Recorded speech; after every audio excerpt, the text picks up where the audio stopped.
नमस्कार दोस्तों, स्वागत है आपका इस वीडियो में। 2024 का लोकसभा चुनाव नजदीक आ चुका है। 2024 के लोकसभा चुनावों को लेकर समाजवादी पार्टी एक ऐसी पार्टी है जिन्होंने अपने लगातार प्रत्याशियों की लिस्ट जारी कर दी है।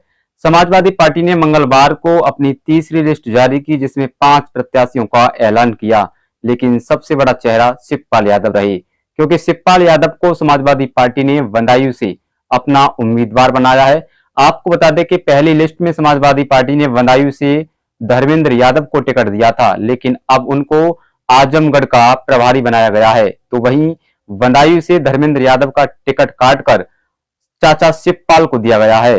अब बदायूं से चाचा शिवपाल चुनावी मैदान में होंगे।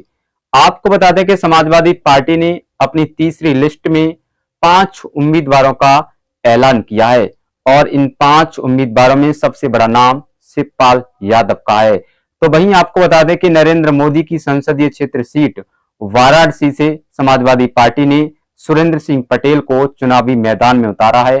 तो वहीं इस सीट से अपना प्रत्याशी उतारने के बाद कांग्रेस को सीधा संदेश भी दे दिया है, क्योंकि कांग्रेस के इस सीट से अजय रॉय, जो कि प्रदेश अध्यक्ष हैं, वो यहां से चुनाव लड़ते थे, लेकिन समाजवादी पार्टी ने अब यहां से अपना उम्मीदवार उतारकर कहीं ना कहीं कांग्रेस को एक सीधा संदेश दिया है कि अभी गठबंधन पर बात बनी नहीं है। जी हां दोस्तों, वाराणसी से समाजवादी पार्टी की ओर से अब नरेंद्र मोदी को सुरेंद्र सिंह पटेल टक्कर देंगे, जो पूर्व मंत्री भी रह चुके हैं।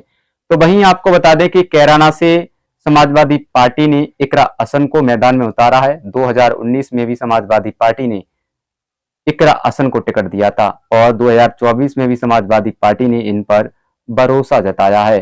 तो वहीं हमीरपुर से बात करें तो अजेंद्र सिंह राजपूत को समाजवादी पार्टी ने अपना प्रत्याशी बनाया है। बरेली से प्रवीण सिंह एरन को समाजवादी पार्टी ने अपना प्रत्याशी बनाया है। कुल मिलाकर 5 सीटों पर समाजवादी पार्टी ने अपनी तीसरी लिस्ट में घोषणा की है। आपको बता दें कि समाजवादी पार्टी एक ऐसी पार्टी है जो लगातार अपनी लिस्ट जारी कर रही है। समाजवादी पार्टी ने पहले 16 उम्मीदवारों की पहली लिस्ट जारी की, जिसमें डिंपल यादव और धर्मेंद्र यादव और अक्षय यादव को टिकट दिया गया। तो वहीं समाजवादी पार्टी ने अपनी दूसरी लिस्ट में 11 उम्मीदवारों का ऐलान किया, जहां से मुख्तार अंसारी के भाई अफजल अंसारी को टिकट दिया गया, जो कि गाजीपुर से चुनाव लड़ेंगे। वो पहले बसपा से विधायक भी रह चुके हैं। तो अब समाजवादी पार्टी ने अपनी तीसरी लिस्ट जारी कर सबको चौंका दिया है और इस तीसरी लिस्ट में सिर्फ एक ही नाम की चर्चा है, वो है शिवपाल यादव। आखिर ऐसा क्या हुआ कि समाजवादी पार्टी ने धर्मेंद्र यादव का टिकट काटा बदायूं से और शिवपाल यादव को उतारा? आपको बता दें कि बदायूं लोकसभा सीट से वर्तमान में संघमित्रा मौर्य सांसद हैं, जो भाजपा के टिकट पर लड़ी थी। संघमित्रा मौर्य स्वामी प्रसाद मौर्य की बेटी हैं और स्वामी प्रसाद मौर्य समाजवादी पार्टी में शामिल हुए थे 2022 में, लेकिन कल उन्होंने समाजवादी पार्टी से इस्तीफा दे दिया है और एमएलसी के पद से भी इस्तीफा दे दिया है। और स्वामी प्रसाद मौर्य ने एक नई घोषणा कर दी है कि 22 फरवरी को दिल्ली के तालकटोरा स्टेडियम पर वो नई पार्टी का ऐलान करने जा रहे हैं और उनकी पार्टी का नाम राष्ट्रीय स्वतंत्र समाज पार्टी होगा।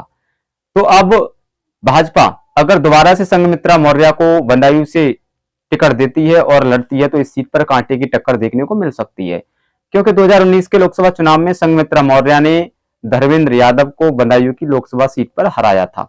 यही वजह है कि अखिलेश यादव ने बदायूं से धर्मेंद्र यादव का टिकट काटा है, क्योंकि उन्हें डर था कि 2024 का चुनाव भी धर्मेंद्र यादव बदायूं से कहीं हार न जाए। इसलिए उनको आजमगढ़ का प्रभारी बनाया गया है और शायद उनको आजमगढ़ से ही टिकट दिया जाएगा। इसलिए शिवपाल यादव को समाजवादी पार्टी के राष्ट्रीय अध्यक्ष अखिलेश यादव ने बदायूं भेजा है, क्योंकि उन्हें पता है कि भाजपा को चाचा शिवपाल ही टक्कर दे सकते हैं। इसको लेकर अब बदायूं से शिवपाल यादव चुनावी मैदान में होंगे। लेकिन 2024 का चुनाव जैसे जैसे नजदीक आता जा रहा है, वैसे ही जो पार्टियां हैं अपना गहन अध्ययन करने में लग गई हैं।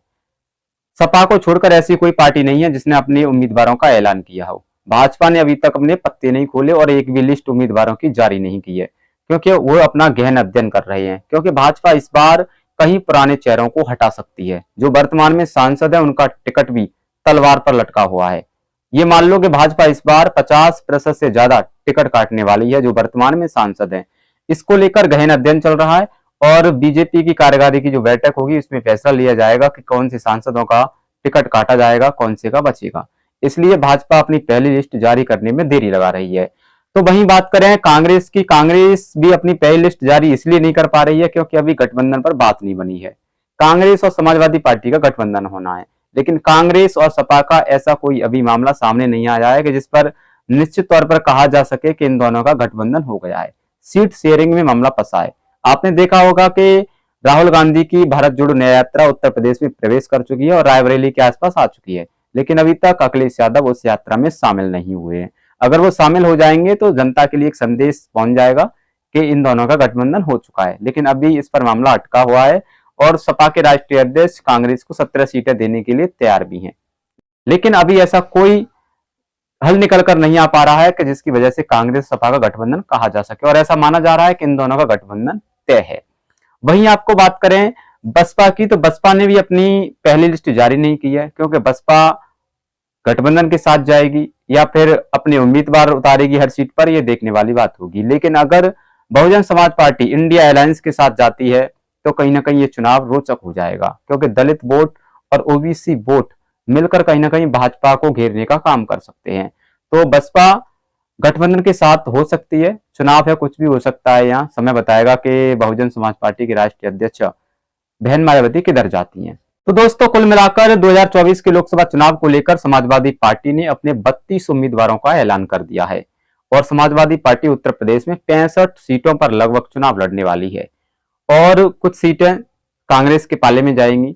इसलिए अगर बसपा भी इस गठबंधन में शामिल हो जाती है तो फिर ये सीट शेयरिंग का मामला थोड़ा कम या थोड़ा बढ़ती भी हो सकता है, क्योंकि बसपा भी सीट मांगेगी और बसपा सीट मांगेगी तो बसपा भी 10-20 सीटों पर चुनाव लड़ेगी। अगर 20 सीटें भी बसपा ले जाती है तो 15 पर कांग्रेस को रहना पड़ेगा, बाकी सीटों पर समाजवादी पार्टी चुनावी मैदान में होगी। लेकिन अब स्वामी प्रसाद मौर्य ने नई पार्टी बना ली है, 22 तारीख को ऐलान करने वाले हैं। तो अब स्वामी प्रसाद मौर्य किस पार्टी की ओर जाएंगे, किस गठबंधन की ओर जाएंगे, वो अपनी पार्टी का गठबंधन किससे करेंगे। तो कल एक राष्ट्रीय चैनल के पत्रकार ने उनका इंटरव्यू लिया और स्वामी प्रसाद मौर्य से पूछा गया कि आपने अगर समाजवादी पार्टी से इस्तीफा दिया है तो इसकी वजह क्या है। तो स्वामी प्रसाद मौर्य ने रामगोपाल यादव पर आरोप लगाए। उन्होंने कहा कि जब तक रामगोपाल यादव इस पार्टी में रहेंगे तब तक समाजवादी पार्टी पर ग्रहण लगता रहेगा और इसी वजह से उन्होंने पार्टी छोड़ी है। तो उन्होंने ये भी कहा है, एक संदेश भी दिया है कि वो अगर नई पार्टी बनाते हैं तो अपनी पार्टी का गठबंधन वो पीडीए के साथ यानी इंडिया अलायंस के साथ करेंगे, क्योंकि विपक्ष में रहकर वो मजबूती पेश करेंगे। तो दोस्तों, बहुत जल्द समाजवादी पार्टी अपनी चौथी लिस्ट भी जारी करने जा रही है और चौथी लिस्ट में भी 7 उम्मीदवारों का ऐलान समाजवादी पार्टी कल या परसों तक कर सकती है।